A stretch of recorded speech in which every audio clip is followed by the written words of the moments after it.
Welcome to Clariot Noir. The following recordings are based on real events in Bridal Veil Lake.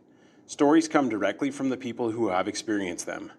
Listener discretion is advised. Pencils by Anonymous. Not too many people know the school used to have a residential program for students and teachers.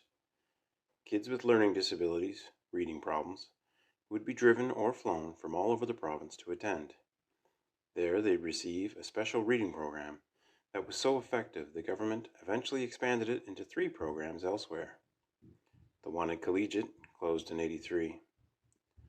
I'm retired now, but when I started at the school, it was my first job in education. I was an educational assistant and a youth counselor, but basically just sat at a desk and read books all night in a small office, while the girls slept in dorm rooms down the hall. Boys were on the first floor in a creepy hallway that I was told once served as a barracks during the War of 1812. The third floor was just as old, but better maintained and updated. This was the 70s, so yeah, it had some cheesy paint colors and pretty loud floors, but at the time it seemed nice, modern. There are 2 stairways up to the 3rd floor, which is L-shaped. I had one job during most nights. Walk from one stairway door to the other, make sure they were locked and students were asleep, or at least in their rooms. Each room had its own bathroom, so there really wasn't any reason for the girls to be out at night. Anyway, my very first night is when it happened. And by it, I mean something I've never been able to explain. I am not a believer in the paranormal, but I just can't reconcile how this could have been done by one of the students, or a person at all. I started at 7 p.m. A dozen girls were already back from supper in the cafeteria and playing board games in the common room. My supervisor was there, and still running me through the job, which, as I mentioned, was pretty simple. Just give me a call if there's a problem. My phone is right by my bed, and be nice to Johnny, he'll be nice to you. I remember not reacting to his statement and just being confused by the grin on his face. He left, and I hung out with the girls until it was bedtime, 9 o'clock. All of the kids were really polite and nice and seemed grateful to be there in the reading program. They went to bed without any issues. I locked up the doors and sat in the comfy chair in the office with my feet up and a paperback. On the hour, I got up, wrote down my departure from the office, 10 o'clock, and made my first round down the dark L-shaped hall. All the doors were locked, and none of the girls' doors had been opened. I knew because I had put bits of masking tape on each one.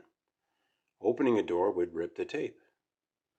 I went back to the office and went to write down my return in the log, only my pencil was missing. No big deal. I had a bunch in my bag, so I got another, wrote down the time, and got back to my paperback. The next hour, I repeated the patrol, feeling much more like a security guard than an education or youth worker. Again, when I returned from the second patrol, my pencil was gone. I looked everywhere around the office with no luck. It was odd, but not that big a deal until the 3rd check, and the 4th, and the 5th saw my pencils vanish into thin air. Someone was playing a prank on the new person, I thought. So I went and double-checked my tape and the locks and made sure no one was in the common room. If it was a prank, it was being done by someone damn slick and quiet. On the next scheduled check, I enacted a simple plan to catch the culprit. I wrote down the departure and left the room, but returned after maybe 10 seconds, fully preparing myself to scare the hell out of some rotten kid. But there was no one there, and nothing but another missing pencil. There was nowhere to hide in the office and only one exit.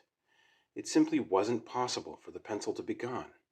So I was getting very scared at that point and decided I'd better call my supervisor. He picked up right away. I told him about the pencils and he chuckled. That's Johnny.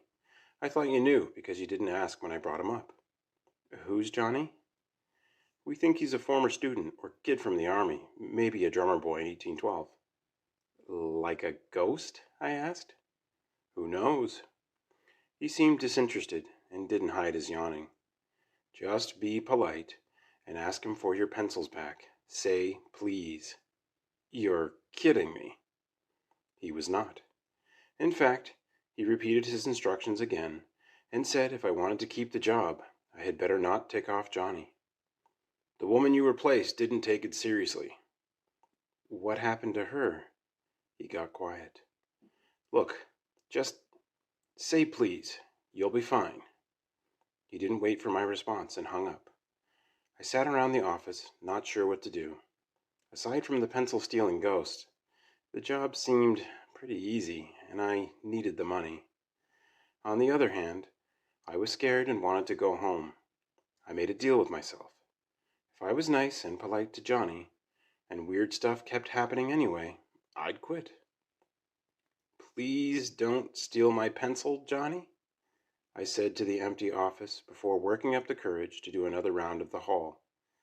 I need this job. I went and came back slowly. The lights in the office were off when I returned, not the way I'd left them. Somebody was or had definitely been in there. I needed to call my supervisor again, or the police, but the only phone was in the office. I thought about running too. The doors were right there, but then the girls would be on their own. I opened the door to the dark office and said, Johnny, I'm not trying to offend you or, sorry, but I need to turn the light on.